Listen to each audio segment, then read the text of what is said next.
Give it to me like. Hola mis amigos queridos, ¿cómo están?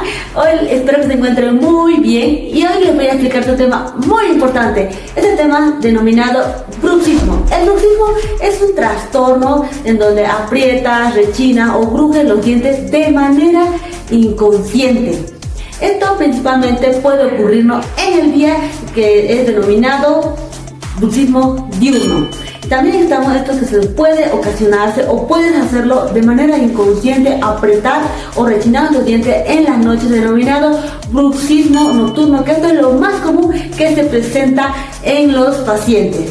Pero también es muy importante recalcar que el estrés o la ansiedad, estos son los más comunes que afectan al bruxismo, en donde su manifestación más común es cuando se observa un desgaste dental.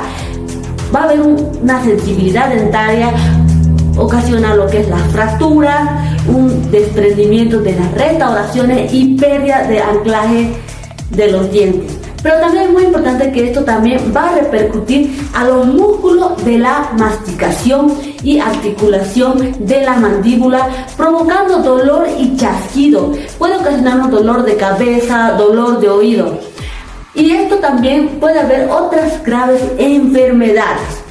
Pero también es muy importante que para el tratamiento es importante que el dentista o tu odontólogo te va a recetar por lo general lo que es unas férulas denominadas férulas de descarga, férulas de miorelajación o células oclusales. Esto es un aparato resinoso en donde se pone entre los dientes para mejorar la oclusión de la mandíbula y así proteger del desgaste de nuestros dientes, de la corona, de nuestros puentes. Esto es lo más eficaz para el tratamiento del bruxismo y muy importante que no comamos cosas duras porque empeoraría lo que es el bruxismo y otros tipos de enfermedades. Y no te olvides suscribirte a mi canal. Estoy con la doctora Lourdes Rojas, donde voy a estar explicando muchos más temas. Si tienen alguna pregunta o alguna inquietud, con gusto les estaré respondiendo